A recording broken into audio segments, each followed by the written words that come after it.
خلیفہ سید حسن مہدی اور خلیفہ سید حیدر مہدی کی بلندی درجات کے لیے سورۃ الفاتحہ۔ بسم اللہ۔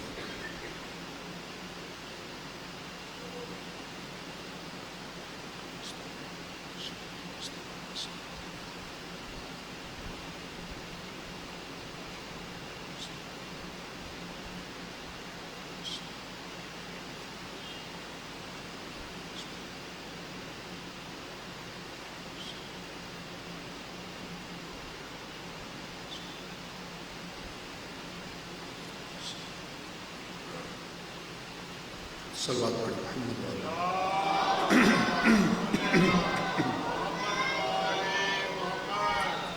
اعوذ باللہ من الشیطان الرجیم، بسم اللہ الرحمن الرحیم، الحمد للہ رب العالمین، بارئ الخلائق اجمعین، والصلاة والسلام علی سید الانبیاء والمرسلین، وعلی اہل بیتہ الطیبین الطاہرین المعصومین، واللعنة الدائمة على أعدائهم أجمعين من يوم عداوتهم إلى قيام يوم الدين.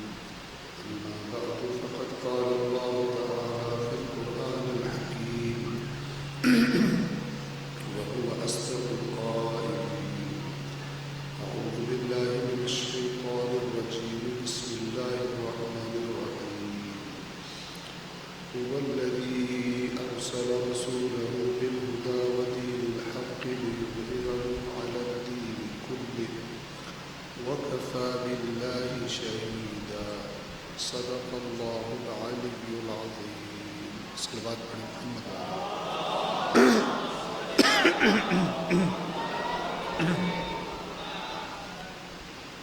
قرآن مجید کی سورہ مبارکہ فاتح آیت نمبر 28، خالق کائنات ارشاد فرماتا ہے،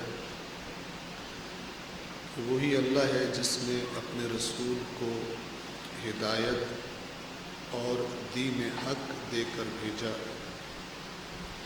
تاکہ اس دین کو ہر دین پر غالب کرے،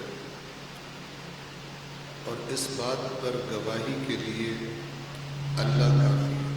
ایک بار پھر صلوات پڑھیں محمد والا۔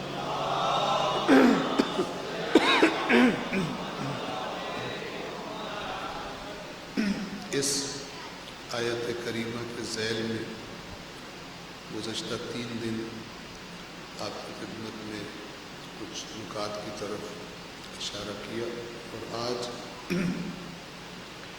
اس سلسلے کی چوتھی اور آخری مجلس ہے جو آپ کی خدمت میں حاضر ہے، تو اپنی بحث کو انشاءاللہ ایک نتیجے تک پہنچانے کی کوشش کریں گے۔ بات کا خلاصہ یہ ہے کہ زمانہ غیبت میں وہ لوگ کہ جو اپنے آخری امام کے منتظر ہیں، ان کو اپنی زندگی کے ایام کیسے گزارنا چاہیے، تو حقیقی منتظر وہ ہے کہ جس کی زندگی اس طرح گزر رہی ہو کہ اگر اچانک امام کے ظہور کی خبر اس کو ملے اور امام کا ظہور ہو جائے تو اس کو کوئی مشکل پیش نہ آئے امام کے ساتھ جا کر شامل ہونے، اس کا کوئی کام ایسا نہ ہو جس کی وجہ سے وہ اس لشکر میں شامل نہ ہو سکے۔ صلوات پڑھیں محمد والا۔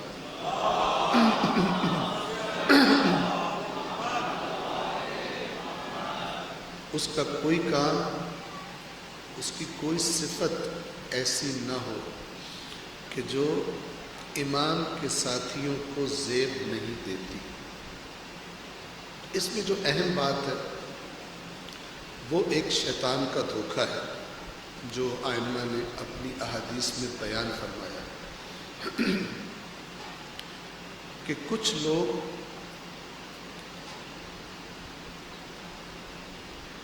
برے کام کرتے رہتے ہیں، عادت ڈال لیتے ہیں، اور ذہن میں خود کو تسلی یہ دیتے رہتے ہیں کہ جیسے ہی وہ آئیں گے ہم ٹھیک ہو جائیں گے،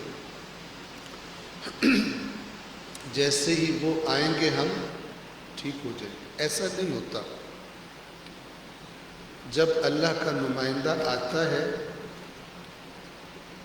تو اس کے آنے سے پہلے جو آپ نے اپنی شخصیت بنا رکھی ہے،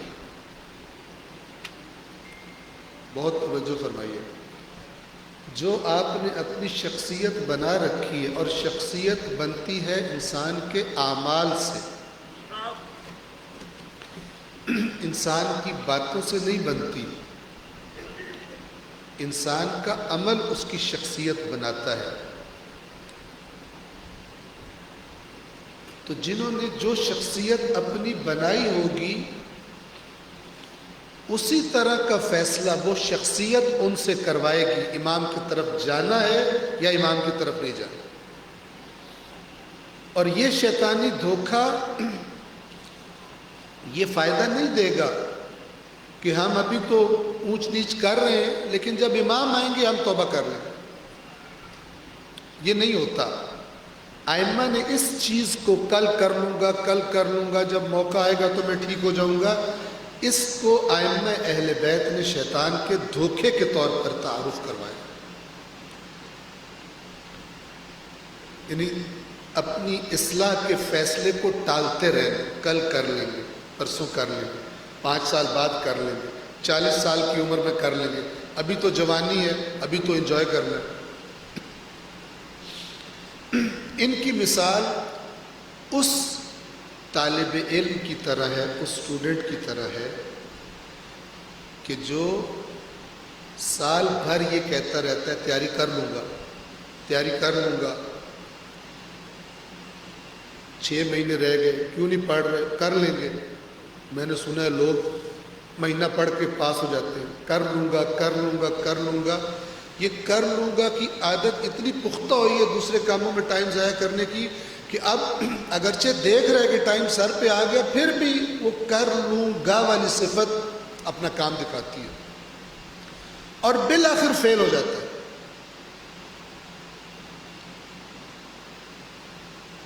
لہذا اپنی اصلاح کے ڈیسیژن کو، فیصلے کو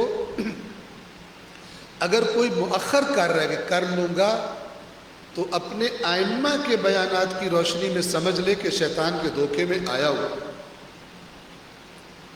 چونکہ شیطان یہ جانتا ہے کہ جتنی دیر گناہ کی حالت میں گزرے گی، اتنی شخصیت گناہوں کے ساتھ پختہ ہو جائے گی، اور جتنا ٹائم گزرتا رہے گا اتنا بعد میں بدلنا مشکل ہو جائے گا، نہیں بدلا جائے گا۔ اس کی مثال ایک اور بھی آپ لے لیں۔ ایک پودا اگ آیا آپ کے گھر کے صحن میں جو مطلوب نہیں ہے، کوئی کانٹے دار پودا ہے، کوئی زہریلا پودا ہے، کوئی ایسی چیز ہے جس کو آپ پسند نہیں کرتے۔ پہلے دن آپ اس کو دیکھتے ہیں، اس کو پکڑ کے اکھاڑ دیتے ہیں، آپ کو مسئلہ نہیں ہوتا۔ لیکن اگر آپ نہیں اکھاڑیں گے تو بڑھتا رہے اور بڑا ہو جائے، جتنا بڑا ہو جائے گا اتنا اس کو اکھاڑنے کے لیے آپ کو زحمت کرنی پڑے گی۔ اور بعض ہم نے لوگ ایسے بھی دیکھے ہیں کہ جب کام بہت زیادہ بڑھ جاتا ہے تو کہتے ہیں کہ پھر ہون رہن دے، اس طرح ہی ٹھیک ہے۔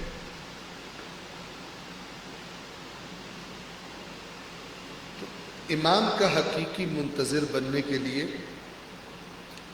فوری فیصلہ اپنے اندر سے ان صفات کے خاتمے کا جو مطلوب نہیں ہے، اور ان صفات کو اپنے اندر لانے کا جو مطلوب ہے، امام کے ساتھیوں کو زیب دیتی ہیں، اور وہ صفات قرآن مجید میں اور فرامین محمد و آل محمد میں واضح طور پر بتائی گئی۔ صلوات پڑھیں محمد و آل محمد۔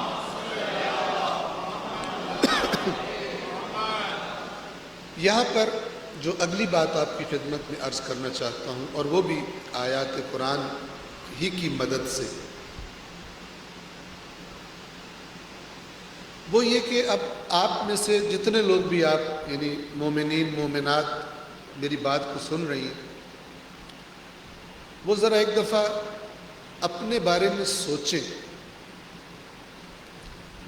کہ انہیں دین سے، انہیں ائمہ سے، قرآن کی تلاوت سے، زیارات کی تلاوت سے، زیارات پر جانے سے کیا توقع ہے، کیا چاہتے ہیں؟ خوب توجہ سے سنیں۔ میں جو یہ زیارت پڑھ رہا ہوں یا زیارت پہ جا رہا ہوں، میں جو مجلس میں آ رہا ہوں، میں جو ماتم کر رہا ہوں، میں جو رو رہا ہوں، میں کیا چاہتا ہوں؟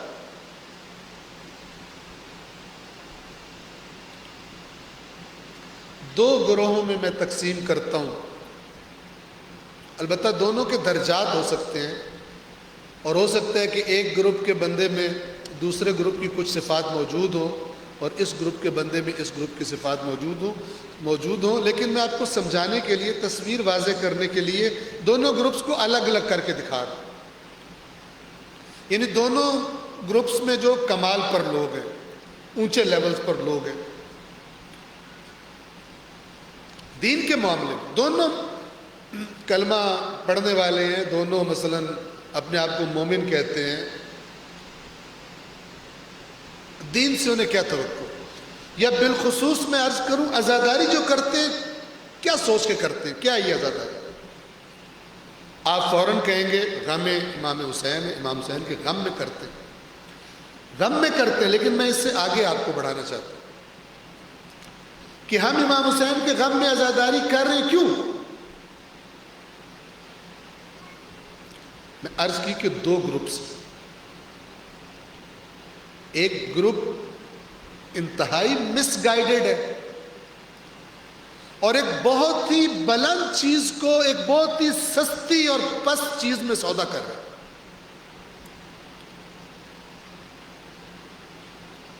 اس کو صحیح سمجھایا نہیں گیا، وہ سمجھا ہی نہیں ہے کہ یہ کیا چیز ہے، دین کیا چیز ہے، عزا کیا چیز ہے، عزاداری کیا چیز ہے۔ تو وہ ایک بہت بڑی، بہت ہی یعنی جس کا تصور نہیں کیا جا سکتا، جس کی بلندی اور عظمت کا، اس چیز کو ایک بڑی ادنا سی چیز کے ساتھ ملا رہا ہے، بڑی گھٹیا سی چیز کے ساتھ ملا رہا ہے۔ اور دوسرا گروہ، اس کو پہچان ہے، اس کو معرفت ہے کہ یہ دین کیا چیز ہے اور عزاداری کیا چیز ہے۔ میں بالخصوص عزاداری کا نام لے رہا ہوں کہ جو دین کا حصہ ہے، بلکہ دین کی بقا کی طرف اشارہ کرتی ہے، دین کی بقا کی ضمانت دیتی ہے اگر اپنی شرائط کے ساتھ ہو، اپنی جو روح ہے اس کے ساتھ ہو۔ بہت سارے لوگوں کو میں نے دیکھا ہے بچپن سے، اس وقت تو ظاہر طالب علم بھی نہیں تھے، لیکن میں دیکھتا تھا ہمارے گاؤں میں مثلا الحمدللہ اکثریت جو ہے وہ مومنین کی ہے، اکثریت شیعہ ہیں، اور بہت بڑی عزاداری ہوتی ہے، بہت زیادہ جلوس ہوتے ہیں، جگہ چھوٹی سی ہے لیکن کئی عشرے ہوتے ہیں وہاں پہ باقاعدہ۔ تو میں جب چھوٹا سا ہوتا تھا تو میں دیکھتا تھا کہ زری کے پاس مجھے بھی لے جاتے تھے، تو بعد میں جب باتوں کو سمجھا تو مجھے ان باتوں کی طرف توجہ ہوئی، تو میں دیکھتا تھا کہ بہت ساری خواتین اور بہت سارے مرد بھی ہوں کہ وہ محرم کے مہینے میں بہت زیادہ اپنی خواہشات پوری کروانے کے چکر میں ہوتے ہیں ائمہ کے صدقے میں، اپنی خواہشات، اپنی منتیں، اپنی مرادیں۔ اگر ایک ذرا سخت جملے میں بات کروں تو ان کا سارا ہم و غم عزاداری میں یہ ہوتا ہے کہ امام سے کہہ رہے ہوتے ہیں مجھے یہ چاہیے، ایک دفعہ بھی سوال نہیں کرتے آپ کو کیا چاہیے مجھ سے، مجھے چاہیے، مجھے اللہ سے لے دیں، مجھے اولاد لے دیں، مجھے یہ نوکری لے دیں، میرے کاروبار میں برکت کر دیں، وغیرہ وغیرہ، پوری ایک لسٹ ہے۔ لیکن اگر پوری اس لسٹ کا خلاصہ کیا جائے اور ایک لفظ بولا جائے تو کیا ہے؟ دنیا۔ عزاداری سے کیا چاہ رہے ہیں؟ میں نے کہا کہ درجات ہیں اور ادھر کے گروہ کی صفات ادھر اور ادھر ہو سکتی ہیں، لیکن جو بالکل مست ہیں ان کو لگتا یہ ہے کہ عزاداری اور یہ ماہ محرم کے 10 دن یا اس کے بعد والے دن یا اس سے آگے بڑھ جائیں آپ، زیارات پہ جانا، یہ بہترین طریقہ ہے جس سے ہمیں ہماری مرادیں ملیں گی۔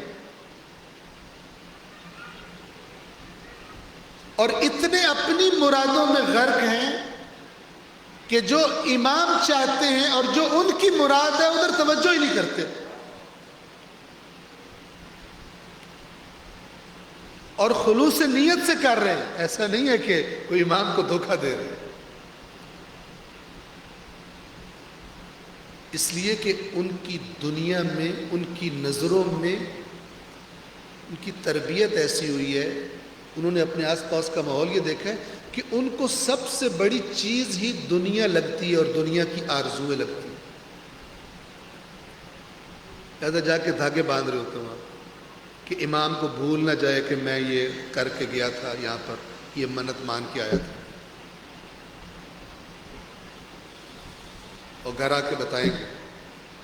میں یہ نہیں کہہ رہا کہ باندھیں یا نہ باندھیں، میں آپ کو ذرا بیک گراؤنڈ بتا رہا ہوں۔ گھر آ کے بتایا میں دھاگا باندھ کے آیا ہوں، اب میرا کام ضرور ہو جائے گا۔ کون سا کام ہو جائے گا؟ دنیا کا کام، نوکری میری لگ جائے گی، میرا یہ ہو جائے گا، میرا وہ ہو جائے گا۔ دنیا فوکس۔ آپ کی خدمت میں عرض کروں، توجہ سے سنیے گا بھائی بھی اور بہنیں بھی سب، اس سے بڑا بد نصیب کوئی نہیں ہے جس کو کربلا دنیا سے آزاد نہیں کروا سکی، جس کو کربلا جیسی طاقتور ترین چیز جس کو دنیا سے آزاد نہیں کروا سکی، دنیا کو اس کی نظروں میں گھٹیا نہیں بنا سکی، اس سے بڑا بد نصیب کوئی نہیں ہے، کیونکہ اس کو بہترین چیز ملی اور اس نے استفادہ نہیں کیا۔ کسی کو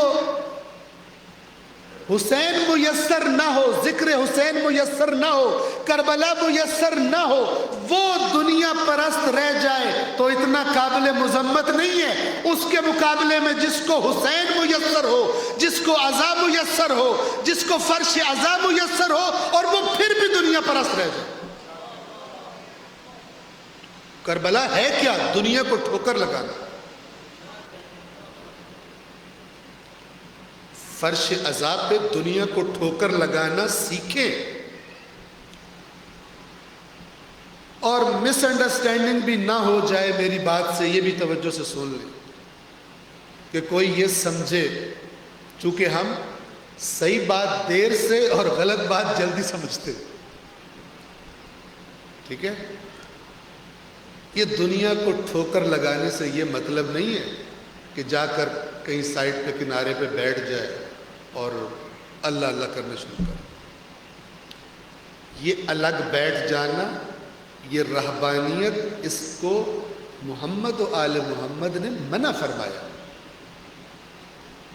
اس کی مثال دے دوں، امام معصوم کے اصحاب میں سے، آنے جانے والوں میں سے ایک شخص کچھ دنوں کے لیے غائب ہو گیا، نہیں آ رہا تھا۔ امام نے اس کے ساتھیوں سے سوال کیا کدھر ہے؟ انہوں نے کہا جی بڑا نیک ہو گیا، وہ تو بندہ ہی بدل گیا۔ کہا کیسے بدل گیا؟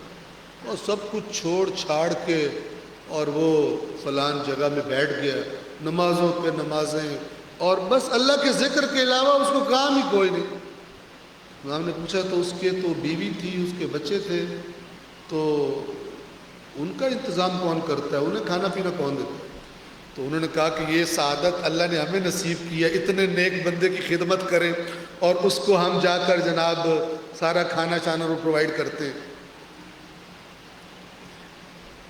امام نے فرمایا اس کو منع کرو۔ کس نے اس کی یہ رہنمائی کی ہے؟ اور فرمایا جس کا خلاصہ یہ ہے کہ اگر تم لوگ یہ سمجھ رہے ہو کہ وہ بڑا اوپر چلا گیا ہے تو میں تمہیں بتا رہا ہوں تم سب اس سے بہتر ہو۔ جو اپنا کام کر رہے ہو، اپنی ذمہ داریاں ادا کر رہے ہو، یہ کس نے دین بتایا ہے کہ کوئی دین کا یہ تصور ہے کہ جو جتنا معاشرے سے الگ تھلگ ہے اتنا دیندار ہے، بڑا نیک ہے، گھر سے مسجد کے علاوہ اس کو راستہ ہی کوئی نہیں پتا، یہ بونگا ہے، نیک نہیں ہے۔ اس قسم کے لوگ، آپ مومنین کی نشانیاں پڑھیں، مومنین کی نشانیوں سے آپ کو کہیں بھی نہیں لگے گا ائمہ کی بتائی ہوئی مومنین کی نشانیاں، نہ کہ ہماری گھڑی ہوئی۔ ہمارے یہاں پر تو عجیب و غریب ہے،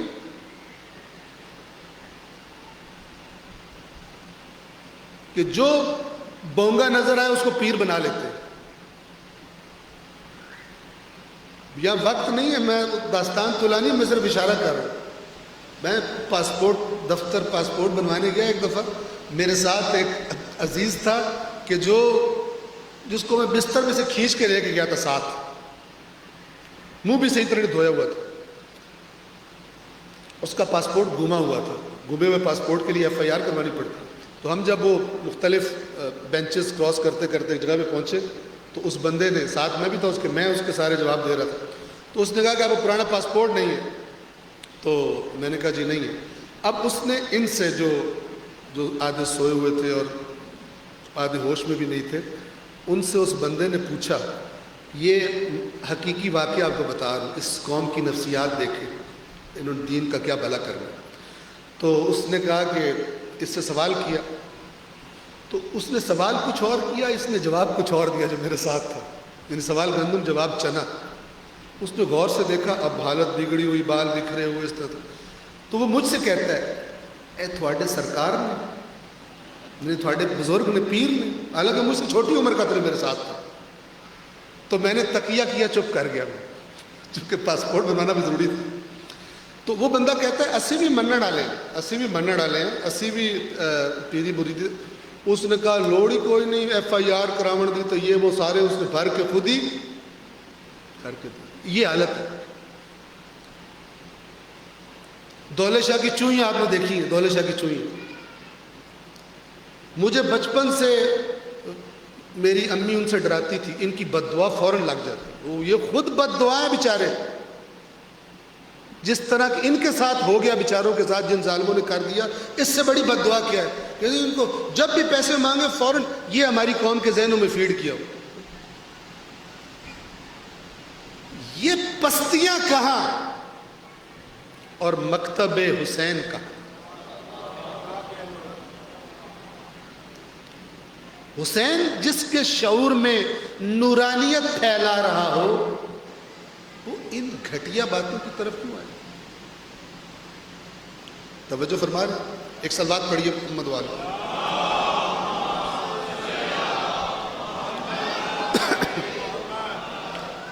بس جس بندے کو میں عرض کر رہا تھا کربلا نے آزاد نہیں کرایا دنیا پرستی سے اور دنیا کی محبت سے، تو اس کی حالت بہت خطرناک ہے، چونکہ اس سے زیادہ مؤثر دوائی نہیں ہے، اس سے زیادہ مؤثر۔ لہذا آپ دیکھیں، میں پہلے بھی عرض کیا، جتنی بڑی نعمت اللہ نے آپ کو عطا کی ہے اتنا ہی بڑا سوال بھی آپ سے ہو، ٹھیک ہے؟ نالائق استادوں کا پڑھایا فیل ہو جائے اس کی بھی مذمت ہوتی ہے، لیکن دنیا کے لائق ترین استادوں کا جس کو میسر ہو اور وہ فیل ہو کے بیٹھا ہو تو اس کو بدترین طریقے سے مذمت کی جاتی ہے کہ چلو ادھر تو تھی ہی کمی، تمہیں کیا بنا، تمہیں تو خدا نے سب سے بڑھ کر عطا کیا تھا، تمہیں کیا بنا۔ یہ ایک گروہ، اس کا نام کیا ہے سمجھ لیں، اس کا نام ہے کہ دین سے ہمیں ملے، دنیا میں ملے ہماری منتیں اور مرادیں. اچھا ہماری مومنات کہیں ناراض نہ ہو جائے زیادہ، ٹھیک ہے نا، منتیں مرادوں کو مولانا صاحب غلط کہہ رہے ہیں. میں یہ نہیں کہہ رہا کہ آپ دنیا کے لیے منتیں مرادیں نہ کریں، میں یہ نہیں کہہ رہا، دعائیں نہ کریں. دنیا میں زندہ رہنا، دنیا کی ہر چیز کے لیے اللہ سے دعا کریں، کوئی پرابلم نہیں ہے اس میں.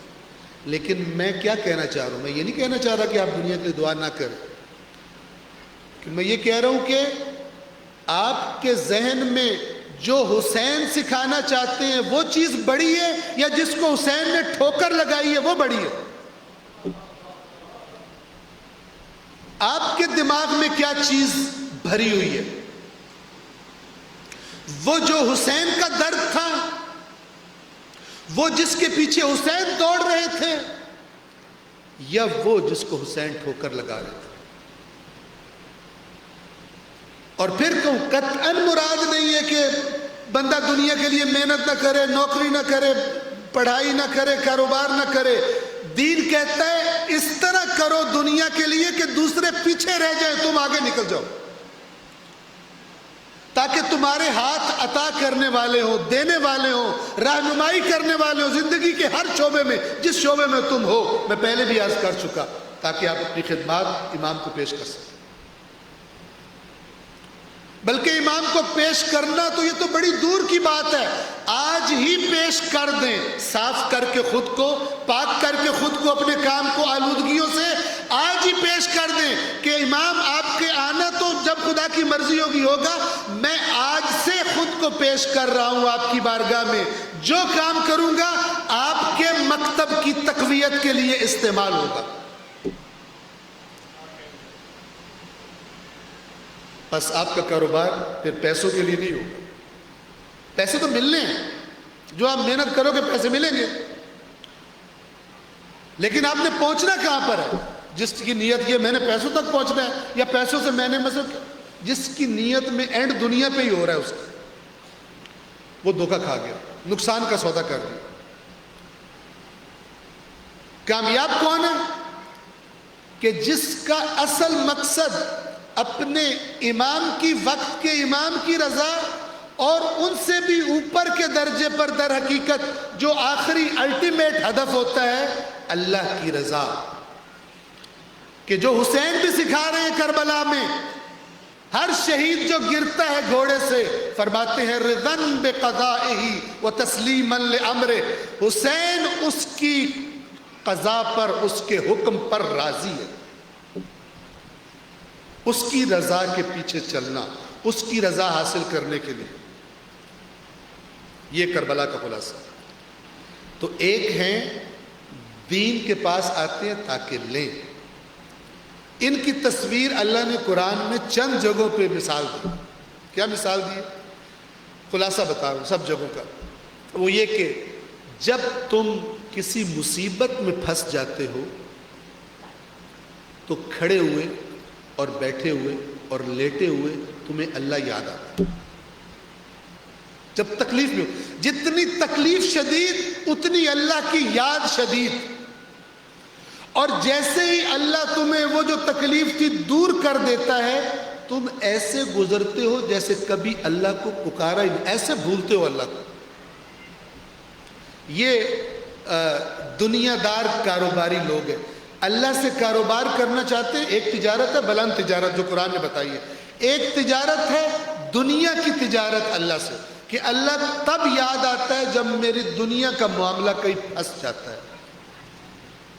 تب میری نمازیں بھی زیادہ ہو جاتی ہیں، کوالٹی بھی ہائی ہو جاتی ہے، میری تلاوت زیادہ ہو جاتی ہے، میرا زیارتیں پڑھنا زیادہ ہو جاتا ہے، میرا مسجد میں بیٹھنا زیادہ ہو جاتا ہے، یہ سب زیادہ ہو جاتا ہے. لیکن جب مجھے اللہ اس مصیبت کو ٹال دیتا ہے اور خوشی عطا کر دیتا ہے تو وہ جو لیول تھا میری نیکی کا وہ ایک دم سے نیچے آ جاتا ہے، خدا کو بھول جاتا ہے.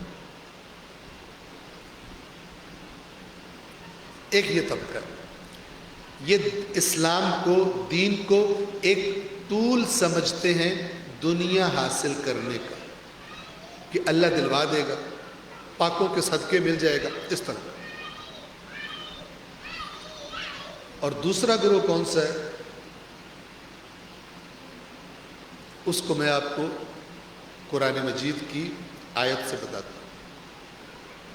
یہ جو میں آپ کے سامنے تلاوت کر رہا ہوں آیت کی، ہر روز سورہ فتح کی آیت نمبر 28، اس سے ملتی جلتی آیت جو ہے وہ سورہ صف میں ہے۔ سورہ صف 28ویں سپارے میں ہے، سورہ جمعہ سے پہلے والی صورت ہے سورہ صف،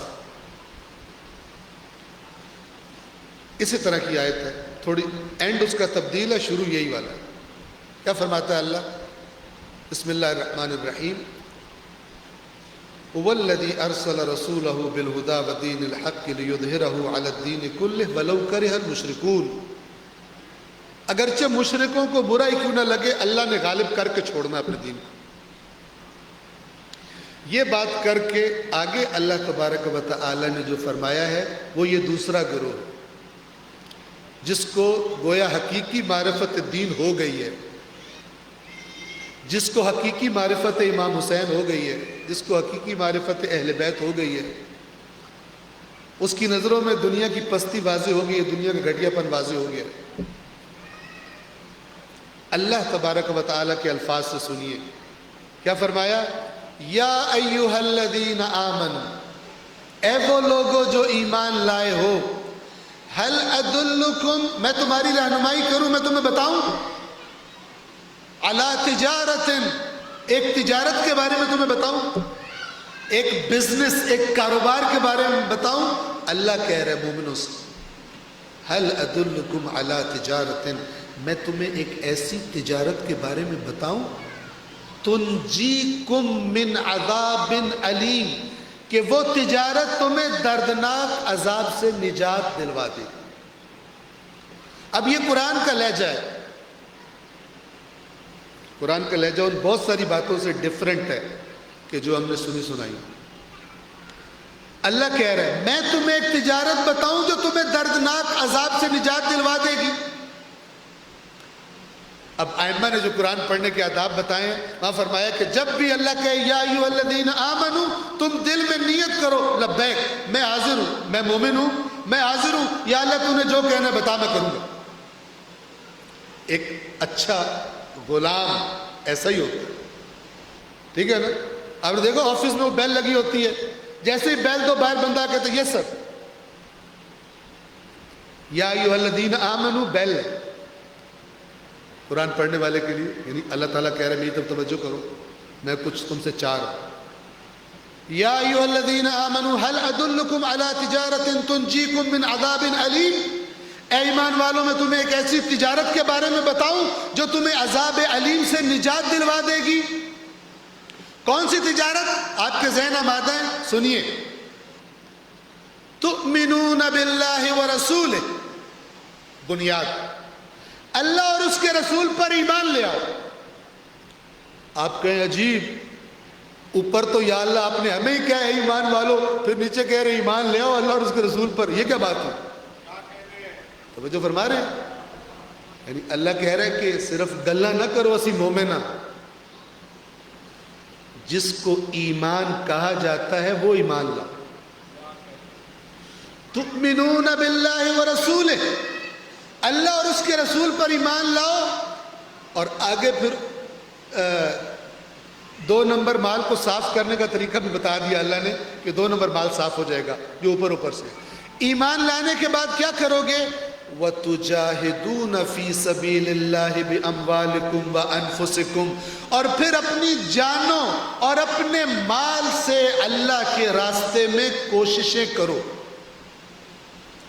اپنی جانوں اور اپنے اموال، اپنے مالوں سے اللہ کے راستے میں جہاد کرو، یعنی اپنی ہر چیز اللہ کے لیے وار دو، وارنے کے لیے تیار رہو۔ مجھے بتائیے کربلا اس کے علاوہ کچھ اور ہے؟ اس آیت کو اگر آپ نے مجسم کرنا ہے، حل ادل، کون سی تجارت کر رہے تھے حبیب ابن مظاہر؟ کون سا پروفٹ کما رہے تھے؟ اور کتنا خوش نصیب ہے حر کہ گھاٹے کی انویسٹمنٹ سے نکل کر ایک چند لمحوں کے اندر دنیا کی بہترین تجارتی کمپنی میں شامل ہو گیا، انویسٹمنٹ کر دی اس نے۔ اس آیت کی مجسم تصویر کربلا ہے۔ گویا کربلا والے اللہ سے سن رہے ہیں، اے ایمان والو تمہیں ایک ایسی تجارت بتاؤں کہ جو کربلا میں کرنی ہے تم نے جا کر، وہ کیا ہے؟ تؤمنون باللہ ورسولہ، اللہ اور اس کے رسول پر ایمان لاؤ، گھر نہیں بیٹھنا پھر، وتجاہدون فی سبیل اللہ باموالکم وانفسکم، اللہ کے راستے میں اپنی جانوں اور مال سے جہاد کرو۔ یہاں پر ایک نکتہ آپ کی خدمت میں عرض بھی کر دوں، ایک لفظ ہے جہاد، قرآن میں آیا ہے جاہدو، مجاہد اسی سے، اور ایک لفظ ہے قتال، قتال قتل سے، کتب علیکم القتال وہو کرہ لکم، تم پر قتال واجب کر دیا گیا ہے حالانکہ تمہیں پسند نہیں ہے۔ تم کہتے ہو گھر بیٹھ کے لڈو کھاتے کھاتے جنت میں پہنچ جائے، زحمت نہ کرنی پڑے، پسینہ نہ بہانا پڑے، جان جوکھوں میں نہ ڈالنی پڑے، لوگوں کی مخالفت کا سامنا نہ کرنا پڑے، تم چاہتے ہو پیسٹریاں کھاتے کھاتے جنت میں جاؤ۔ اللہ نے کہا کتب علیکم القتال وہو کرہ لکم، تمہیں ناپسند ہے قتال لیکن اللہ نے تم پہ واجب کر دیا۔ وَعَسَىٰ أَن تَكْرَهُوا شَيْئًا وَهُوَ خَيْرٌ لَكُمْ وَعَسَىٰ أَن تُحِبُّوا شَيْئًا وَهُوَ شَرٌ لَكُمْ، اور اللہ تمہیں بتا رہا ہے اللہ سے زیادہ سمجھدار نہ بنو، نہ تم سمجھدار ہو نہ اللہ سے زیادہ جانتے ہو سکتا ہے کوئی چیز تمہیں ناپسند ہو جبکہ ہو تمہارے لیے خیر، اور ہو سکتا ہے تمہیں کوئی چیز بری لگتی ہو اور اچھی لگتی ہو اور ہو تمہارے لیے شر۔ وَاللَّهُ يَعْلَمُ وَأَنْتُمْ لَا تَعْلَمُونَ، اللہ علم رکھتا ہے تم علم نہیں رکھتے۔ ڈاکٹر کہے، دنیا کا بہترین ڈاکٹر بیٹھا ہو آپ کے سامنے، وہ کہے کہ یہ چیز آپ نے نہیں کھانی، آپ کہے تو کی پتہ میں تو رہ ہی نہیں سکتا اس کے بغیر، تو ڈاکٹر کہے گا پھر رہ نہیں سکتا تو پھر مر جاتا، کھائے گا تو مر جائے گا۔ جیسے جو یہ سگریٹ پیتے ہیں نا، انہوں نے بڑی بڑی چیزیں بنائی ہوتی ہیں، ڈاکٹر نے کہا سگریٹ پیے گا تو مر جائے گا، تو اس نے کہا کہ میں تو زندہ ہی سگریٹ پینے کے لیے نہیں پیوں گا تو ویسے مر جاؤں گا، اس قسم کے۔ واللہ یعلم وانتم لا تعلمون، اللہ جانتا ہے تم نہیں جانتے۔ اگر خدا کو شعور اور بصیرت سے خدا مان لیا ہے تو پھر جو وہ کہہ رہا ہے وہ کرو، اسی میں تمہاری عزت ہے، اسی میں تمہارا شرف ہے۔ اس کو نہ سمجھاؤ کہ اگر تو نے 10 باتیں کہی ہیں بیچ میں سے 6 ہم کر لیں گے، 4 ہمارے مزاج کے مطابق نہیں ہے، یہ ہم سے نہیں ہوتا، ان کے لیے اور بندے ڈھونڈ لے، یہ 6 ہم کریں گے ہمیں جنت میں بھیج دینا۔ اس طرح جنت نہیں ملتی۔ اسلام کو ایک جیسا اللہ نے دیا ہے مکمل شکل میں پیش کر، ورنہ جو کربلا میں امام حسین کے ساتھ نہیں گئے وہ نمازی تھے یا نہیں تھے؟ تھے۔ قرآن تلاوت کرتے تھے یا نہیں کرتے تھے؟ کرتے تھے۔ حج کر رہے تھے یا نہیں کر رہے تھے؟ کر رہے تھے۔ واجبات بھی کر رہے تھے، محرمات سے بھی بچ رہے تھے بہت حد تک، لیکن پھر بھی حسین کے ساتھ نہ جانے والا مجرم ہے۔ پھر بھی حسین کہہ رہے ہیں جو میرے ساتھ نہیں آئے گا وہ کامیابی کا منہ نہیں دیکھے گا۔ کیوں؟ اس لیے کہ تمہارے ساتھ وہ حرکت کی جا رہی ہے کہ اللہ کے حقیقی دین میں کانٹ چھانٹ کر تمہیں بے روح کر کے رسموں پر لگا دیا جائے گا جن کو تم شاید واجبات کا نام ہی دیتے رہو، لیکن اس دین سے وہ روح نکل جائے گی کہ جو محمد رسول اللہ اس میں پھونک کر گئے ہیں، اور جب وہ نکل جائے گی تو پھر نماز پڑھنے والے اور بے دین کی زندگی میں کوئی فرق نہیں رہے گا۔ یہ نماز بھی پڑھے گا، جب دینداروں میں آئے گا دیندار بن جائے گا، جب اپنے بے دین دوستوں محفلوں میں جائے گا ہر قسم کی بے دینی بھی کرے گا، دین کے بدن سے روح نکل جائے گی۔ لہٰذا حسین کو کربلا جانا ہے۔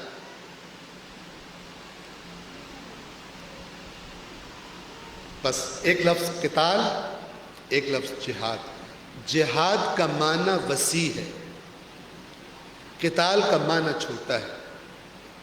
قتال کا معنی ہے قتل کرنا اور قتل ہونا، یعنی جو میدان جنگ میں پرانے زمانے میں تلواروں تیروں سے اور آج بندوقوں وغیرہ سے جو جنگ ہوتی ہے اسے کہتے ہیں قتال۔ لیکن جو جہاد کا لفظ ہے اس کا معنی وسیع ہے۔ جہاد کا لفظ اصل میں کوشش سے ہے، اور چونکہ قتال بھی ایک بہت عظیم کوشش ہوتی ہے قتال، اس لیے قتال کے لیے بھی جہاد کا لفظ استعمال ہوتا ہے. لیکن جب اللہ قرآن مجید میں کہتا ہے نا جاہدوا فی سبیل اللہ، تو اس کا مطلب صرف یہ نہیں ہوتا کہ تلوار لے کے جا کے جنگ کرنی ہے، کہ بندہ کہے اب تو جنگ کا موسم ہی نہیں ہے تو میں نے تو کچھ بھی نہیں کرنا. نہ، جہاد کا معنی وسیع ہے. جہاد کا معنی کیا ہے؟ اگر جنگ درپیش آ گئی ہے تو جا میدان میں جا کے کوشش کر، اور اگر جنگ نہیں ہے، زمانہ امن میں تو عام زندگی گزار رہا ہے، یا اپنی زندگی میں اللہ کے دین کی تقویت اور سربلندی کے لیے اپنا کردار ادا کر، کوشش کر. اللہ کو کوشش چاہیے. اللہ کو تم سے، مومنوں سے کیا چاہیے؟ کوشش چاہیے. بقول اقبال کے، اقبال تو مومن کو بہت، وہی قرآن والا جو مومن نے قرآن نے تعارف کروایا ہے، وہی صفات ان کے اشعار میں آپ کو ملے گی. وہ کیا کہتے ہیں؟ خدائے لم یزل کا دست قدرت تو، زباں تو ہے. یعنی وہ جو اللہ ہے نا، اس زمین پر تو اس کی زبان ہے. کیا مطلب؟ تیرے پاس قرآن ہے، تیرے پاس فرامین محمد و آل محمد ہے، تیری زبان سے لوگ سنیں گے. خدائے لم یزل کا دست قدرت تو، زبان تو اللہ کا سپوکس پرسن ہے، مرد ہو یا عورت. تو نے بتانا ہے لوگوں کو. دست قدرت تو نے اللہ کے قانون کو امپلیمنٹ کرنے کے لیے کوشش کرنی ہے. تیرے ہاتھ سے یہ کام ہوگا. یہ مومن ہے قرآن والا. تؤمنون باللہ ورسولہ وتجاہدون فی سبیل اللہ باموالکم وانفسکم. یہ یعنی مومن، قرآن اس کو مومن کہتا ہے جس کا شعور وہاں پہنچ چکا ہے کہ وہ اس دنیا کو ہیچ سمجھتا ہے. اور ہیچ سمجھنے سے مراد یہ نہیں کہ دنیا ترک کر کے کہیں اور چلا گیا، نہ، دنیا ہے اس کے پاس، لیکن نہ کہ اس دنیا پہ مر رہا ہے، بلکہ اپنے خالق سے عشق کرتا ہے اور اس کے راستے میں اس دنیا کو لگانے کے لیے، ٹھوکر لگانے کے لیے تیار ہے. بلکہ اس نے دنیا جمع ہی اس لیے کی ہے تاکہ خالق کا کام کر سکے. آپ دنیا جمع کریں، مال جمع کریں، مال کی محبت میں آپ بدترین گناہ کر رہے ہیں. جس کی شدید ترین مذمت کی گئی قرآن اور فرامین اہل بیت میں، آپ وہ کام کر رہے ہیں. اگر آپ پیسے کے عشق میں پیسہ کما رہے ہیں، میرے پاس زیادہ ہو، ہم اپنے اندر کو دیکھیں، اور اگر آپ یہی محنت کر رہے ہیں، پیسہ ہی جمع کرنا چاہ رہے ہیں، لیکن جمع اس لیے کرنا چاہ رہے ہیں کہ جو امام چاہتا ہے، جو امام کا خالق چاہتا ہے، میں نے ان کاموں کو کرنے کی طاقت پیدا کرنی ہے. میں کما رہا ہوں تاکہ اوروں کے بھی کام آ سکوں، تاکہ بہت سارے کام کر سکوں جو بغیر پیسے کے نہیں ہو سکتے. ہاں، خود بھی کھاؤں، خود بھی حلال لذات اپنی جو ہیں اس سے حاصل کروں، لیکن جہاں اللہ چاہتا ہے وہاں لگانے کے، وہ کام کرنے کے قابل ہو جاؤں. آپ دعا مانگے پیسے کی، قابل تعریف. آپ دن رات خون پسینہ بہائیں پیسہ کمانے کے لیے، ہر لمحہ اس کام میں گزارا اللہ کی عبادت شمار ہوگا، چونکہ نیت آپ کی قربتاً الی اللہ تھی، قربتاً الی الدنیا نہیں تھی. آپ کا ارادہ اس کا ارادہ. پھر فرمایا ذالکم خیر لکم ان کنتم تعلمون. میں اپنی بات کو سمیٹنے کی طرف لا رہا ہوں. یہ اللہ رسول پر ایمان لانا اور اپنی جانوں اور مال سے خدا کے راستے میں کوششیں کرنا، ان اہداف کی طرف بڑھنے کی جو دین دیتا ہے. ذالکم خیر لکم ان کنتم تعلمون. یہ تمہارے لیے بہتر ہے اگر تم جانتے ہو، تو نہیں جانتے تو اللہ تمہیں بتا رہا ہے، یہ تمہارے لیے بہتر ہے. اس طرح نجات ملے گی تمہیں. شارٹ کٹس نہ ڈھونڈو اور نہ بناؤ. یہ سیدھا راستہ ہے جنت تک جانے کا. دکھا دیا ہے، جتنا کر سکتے ہو کرو. اب یہ کرو گے تو نتیجہ کیا نکلے گا؟ یہاں پہ توجہ فرمائیے، میری عرائض اختتام کی طرف آ رہی ہے، توجہ فرمائیے. یہ کام کرو تو اللہ کیا کرے گا؟ یغفر لکم ذنوبکم، وہ تمہارے گناہ معاف کر دے گا. اللہ کے لشکر میں شامل ہونے سے پہلے یا میں کہوں امام کے لشکر میں شامل ہونے سے پہلے حقیقی معنی باتوں میں نہیں، کیونکہ یہ اعمال بتا رہے ہیں اب تم شامل ہو گئے ہو، اس سے پہلے جو تم خطائیں کر چکے ہو یغفر لکم ذنوبکم، تمہارے گناہ معاف کر دے گا، مغفرت کر دے گا، وَيُدْخِلْكُمْ جَنَّاتٍ تَجْرِي مِن تَحْتِهَا الْأَنْهَارُ وَمَسَاكِنَ طَيِّبَةً فِي جَنَّاتِ عَدْنٍ، اور وہ تمہیں ایسی جنتوں میں داخل کر دے گا جن کے نیچے نہریں جاری ہیں، اور ہمیشہ رہنے والی جنتوں میں بہترین مسکن، بہترین بنگلے، بہترین گھر، بہترین چیزیں تمہیں عطا کر دے گا۔ ذَلِكَ الْفَوْزُ الْعَظِيمُ، کامیاب ہونا چاہتے ہو، یہ ہے عظیم کامیابی، یہ آخرت میں۔ آیا دین پر عمل کرنے کا نتیجہ صرف آخرت میں ملے گا؟ نہیں، جو سمجھتے ہیں دین کے کام آخرت میں فائدہ دیں گے ان کو دین کا پتہ ہی نہیں، اور ان کو دین بتایا ہی غلط گیا، اور وہ فیک دین پر عمل کر رہے ہیں، اصلی دین پر عمل نہیں کر رہے۔ پیکنگ ان کو اسلام کی بتائی گئی ہے، اندر کچھ اور ڈال کے ان کو دے دیا گیا۔ جو سمجھتے ہیں دین کے اعمال کا نتیجہ آخرت میں ملتا ہے یا دنیا میں منتوں مرادوں کی شکل میں ملتا ہے، جو دین قرآن کے اندر ہے، جو دین محمد و آل محمد نے بتایا، اگر لوگ اس پر عمل کریں، اسی دنیا میں خدا ان کو اقتدار و حکومتیں بھی عطا کرتا ہے، اسی دنیا میں مال و دولت کی فراوانی، معاشرے کے اندر سے جہالت کا خاتمہ، ظلم کا خاتمہ، انصاف سب کے لیے عام ہو، یہ ساری چیزیں جن کی انسانیت آج آرزو کرتی ہے، اور حتیٰ کہ بے ایمان ترین لوگ بھی لوگوں کو دھوکہ دینے کے لیے انہی چیزوں کا نعرہ لگا کے ان سے ووٹ لیتے ہیں۔ یہ جتنی چیزیں انسانوں کی آرزو ہیں، اللہ کا حقیقی دین اگر اس پر عمل کیا جائے، اس کی طرف حرکت کی جائے، اسی دنیا میں ان سب نعمتوں کا انسان سے وعدہ کرتا ہے۔ کیا فرما رہا ہے اگلی آیت میں؟ جنت کا ذکر کرنے کے بعد اگلی آیت میں اللہ کیا فرما رہا ہے؟ وَأُخْرَى تُحِبُّونَهَا، اور ایک اور چیز بھی اللہ تمہیں بتا رہا ہے جو تمہیں پسند ہے۔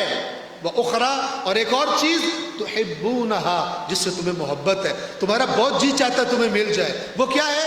نصر من اللہ وفتح قریب، اللہ ان کفار کے مقابلے میں تمہاری مدد کرے اور ان قریب تمہیں فتح حاصل ہو جائے۔ وَبَشِّرِ الْمُؤْمِنِينَ، اے رسول اگر یہ جو باتیں بتائی ہیں اگر ان پہ عمل کرنے پر آمادہ ہو گئے ہیں تو اے رسول مومنوں کو خوشخبری دے دیجئے، اللہ اسی دنیا میں انہیں فتح عطا کرے گا۔ اور رسول اللہ کو اور ان کے ساتھیوں کو بہت شدید مشکلات کے بعد اللہ نے فتح و نصرت عطا کی، اور اسلام کی حکومت جو کوئی سوچ بھی نہیں سکتا تھا ابتدا میں اس سرزمین پر قائم ہوئی۔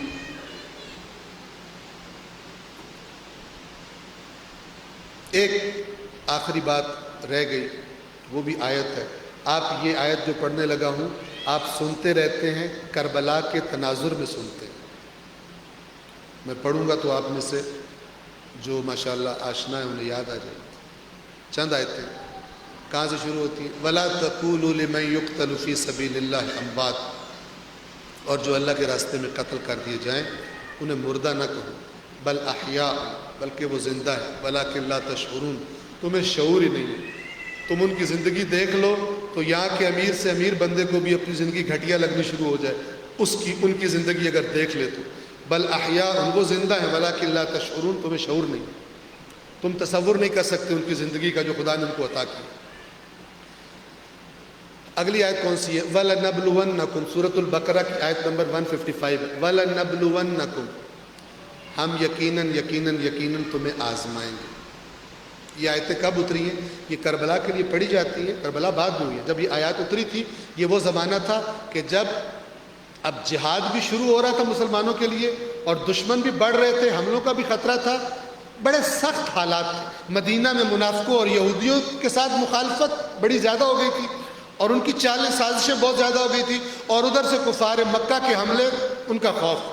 تو اللہ نے، اب یہ میں ان سے کہہ رہا ہوں کہ جو دین سے صرف لینا چاہتے ہیں ان کو یہ سمجھ لینا چاہیے کہ اگر وہ اس دین پر ہوں جو دین رسول اللہ لائے تھے تو اللہ اس دین میں داخل ہونے والوں کو کیا کہہ رہا ہے کہ تم نے کلمہ پڑھ لیا میرے رسول کا، اب لڈو کھاؤ اور لنگر کرو اور موجے کرو اور سو جاؤ جا کے، کوئی ذمہ داری نہیں ہے، ایسی کوئی بات قرآن میں نہیں ہے۔ اللہ یہ کہہ رہا ہے اگر تم آ گئے ہو میرے رسول کی فوج میں، میرے رسول کے ساتھیوں میں شامل ہو گئے ہو، اس کی تحریک کا واقعاً حصہ بن گئے ہو، تو پھر میں تمہیں بتا رہا ہوں کیا ہونے والا۔ وَلَنَبْلُوَنَّكُمْ، ہم یقیناً تمہاری آزمائش کریں گے۔ کس سے آزمائش کریں گے؟ بِشَيْءٍ مِّنَ الْخَوْفِ وَالْجُوعِ وَنَقْصٍ مِّنَ الْأَمْوَالِ وَالْأَنفُسِ وَالثَّمَرَاتِ، بھوک سے آزمائیں گے تم۔ میں سوچوں، آپ سوچیں، دین کی خاطر مجھے کبھی بھوکا رہنا پڑا ہے؟ کبھی؟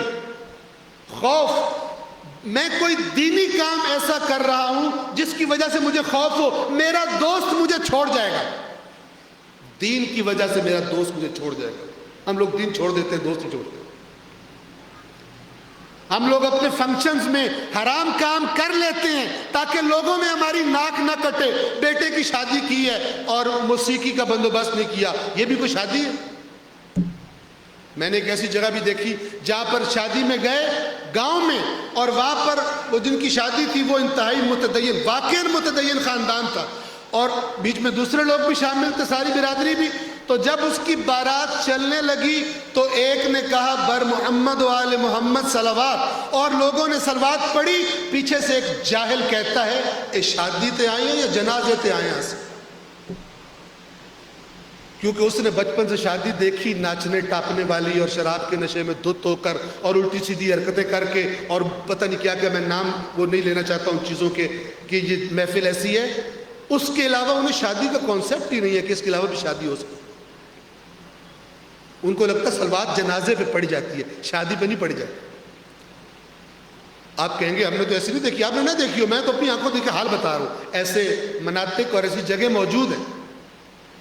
ہم تمہیں آزمائیں گے بھوک سے اور خوف سے اور مال کی کمی سے اور ساتھیوں کی کمی سے اور ثمرات کی کمی سے۔ وَبَشِّرِ الصَّابِرِينَ، اور اے رسول جو ان آزمائشوں میں ڈٹے رہے، آپ کے ساتھ میدان نہ چھوڑیں، ان کو خوشخبری، ان صبر کرنے والوں کو خوشخبری سنا دیجیے۔ الذین اذا اصابتهم مصیبۃ قالوا انا للہ وانا الیہ راجعون، وہ لوگ کہ جب ان پر کوئی مصیبت آتی ہے تو کہتے ہیں مصیبت آئی تو کیا ہوا، ہم تو ہیں ہی، ہم تو پراپرٹی ہی اللہ کی ہیں، تو جس کی پراپرٹی ہے اس کے کام میں اگر لگ جائے تو اس سے بہتر اور کیا ہے، اس کے کام میں نہ لگے تو ضائع ہو گئے۔ انا للہ کا یہ مطلب ہے، صرف زبان سے انا للہ کہنے والا جملہ نہیں ہے۔ انا للہ، ہم تو ہیں ہی اللہ کے۔ مصیبت کیوں آتی ہے؟ اوپر کی آیتیں دیکھیں، خدا کے راستے میں آ رہی ہے، تو جب خدا کے راستے میں ان پر مصیبت آتی ہے اور لوگ کہتے ہیں کہ بھاگ جاؤ مارے جاؤ گے، تو وہ کہتے ہیں کہ ہم خدا کی پراپرٹی ہیں، ہم خدا کا مال ہیں، تو خدا کے راستے میں خرچ ہو، اس سے بہتر کیا بات ہوگی؟ کہیں اور لگ گیا تو ضائع ہو جائے گا، جس کا ہے اس کے کام میں لگے۔ وَإِنَّا إِلَيْهِ رَاجِعُونَ، اور ان سے کہا جاتا ہے مر جاؤ گے، یہ لوگ قتل کر دیں گے، تو وہ کہتے ہیں کہ اگر آج قتل سے بھاگ گئے تو کل اس کے پاس نہیں جائیں گے، جس کے کام کو چھوڑ کر آج بھاگیں، کل بھی تو اسی کے پاس جانا ہے، ہارٹ فیل ہو گئے بھی تو ادھر ہی جانا ہے، اور کسی بیماری سے، کسی روڈ ایکسیڈنٹ سے، کسی چیز میں جانا تو ادھر ہی ہے۔ تو کیا ہی بہتر ہے کہ ہم طریقہ حسین سے سیکھیں کہ جس نے یہ سب کچھ عطا کیا ہے اس کے راستے میں لگے، تو اس سے بہتر کوئی اور چیز نہیں ہے۔ صلوات پڑھیں محمد والے۔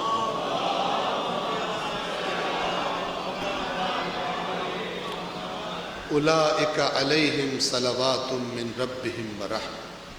دیکھیے آپ، ان کی اللہ تعریفیں کریں، یہ وہ لوگ ہیں جن پر ان کے رب کی طرف سے درود و سلام اور رحمتیں۔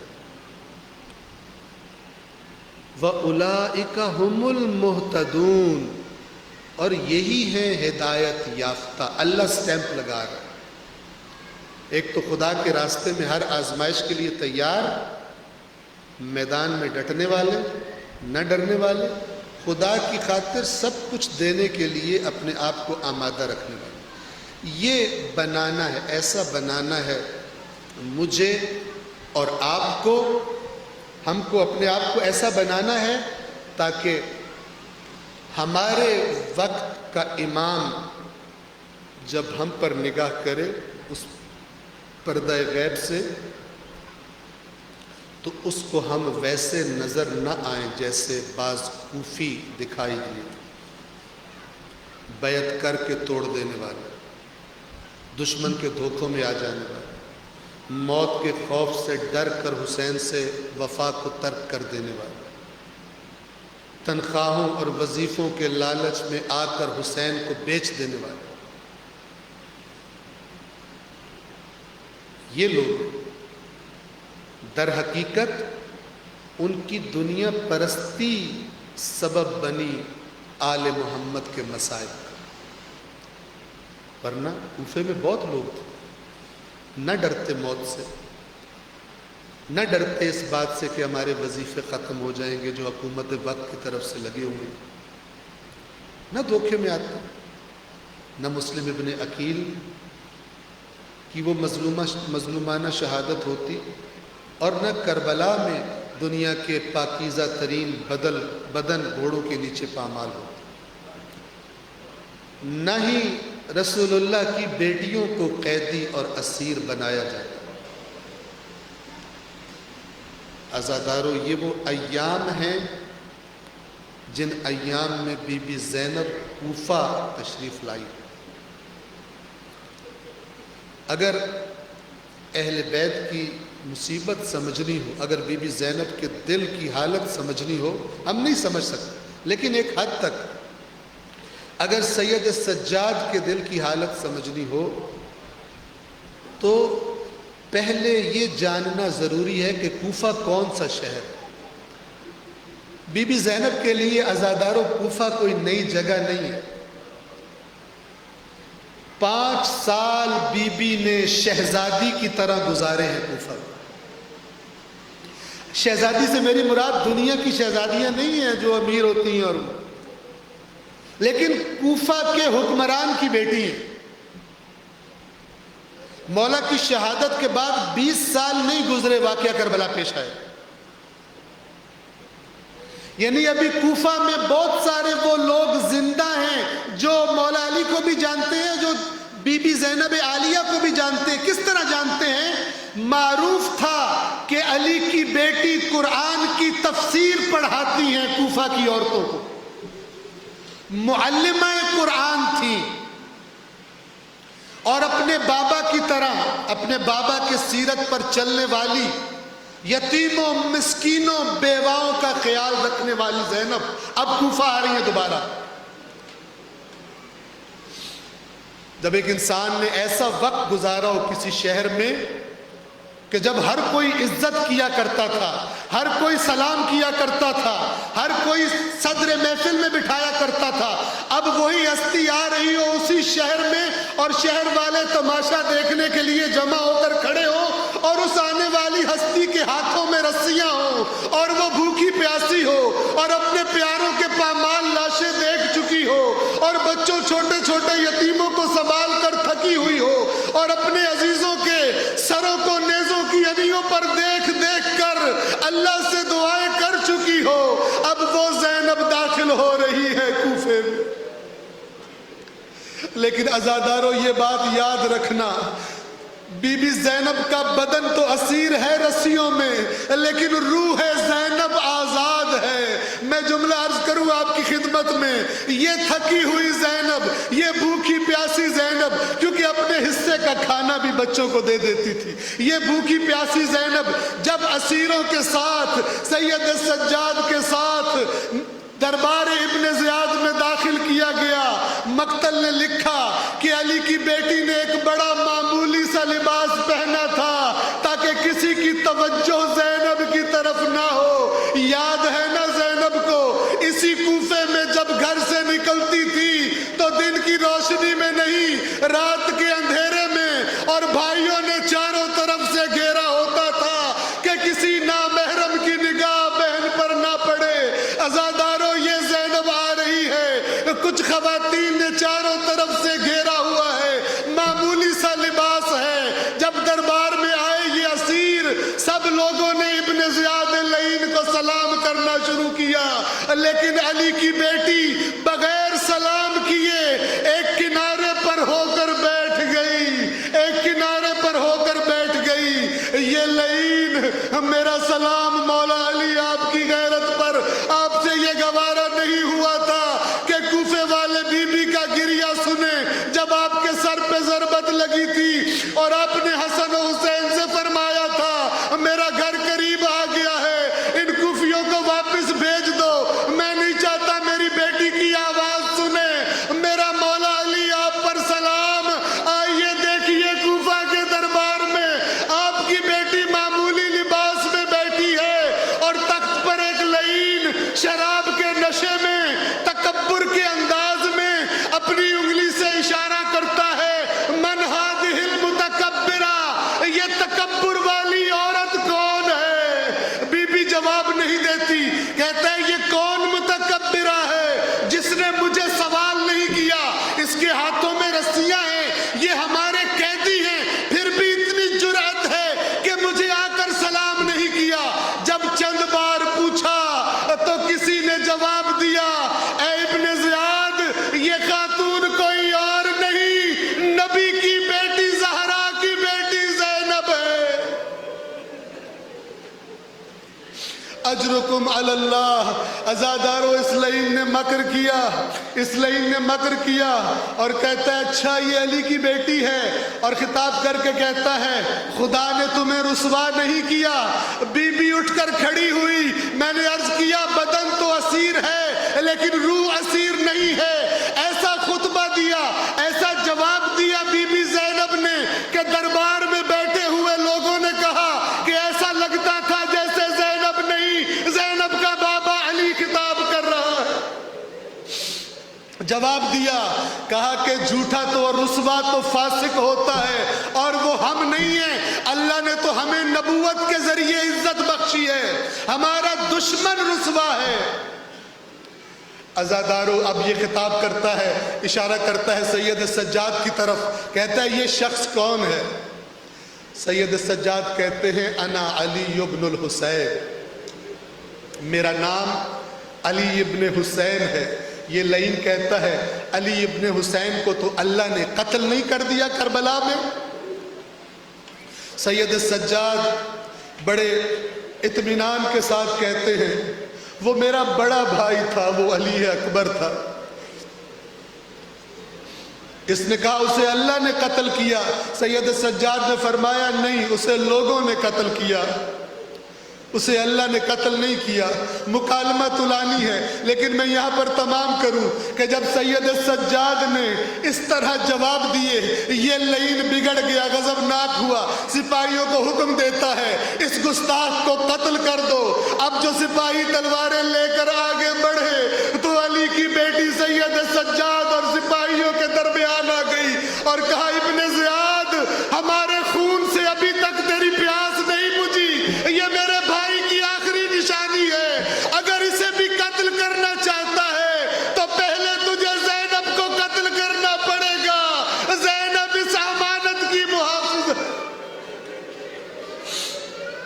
الا لعنت اللہ علی القوم الظالمین وسيعلم الذين ظلموا أي منقلب ينقلبون۔ پروردگار بحق قرآن کریم اور بحق محمد وآل محمد اس قلیل سی عبادت کو اپنی بارگاہ میں قبول فرما۔ پروردگار مظلومان کربلا کا صدقہ ہمیں حقیقت کربلا اور معرفت کربلا عطا فرما۔ جو راستہ ہمارے مظلوم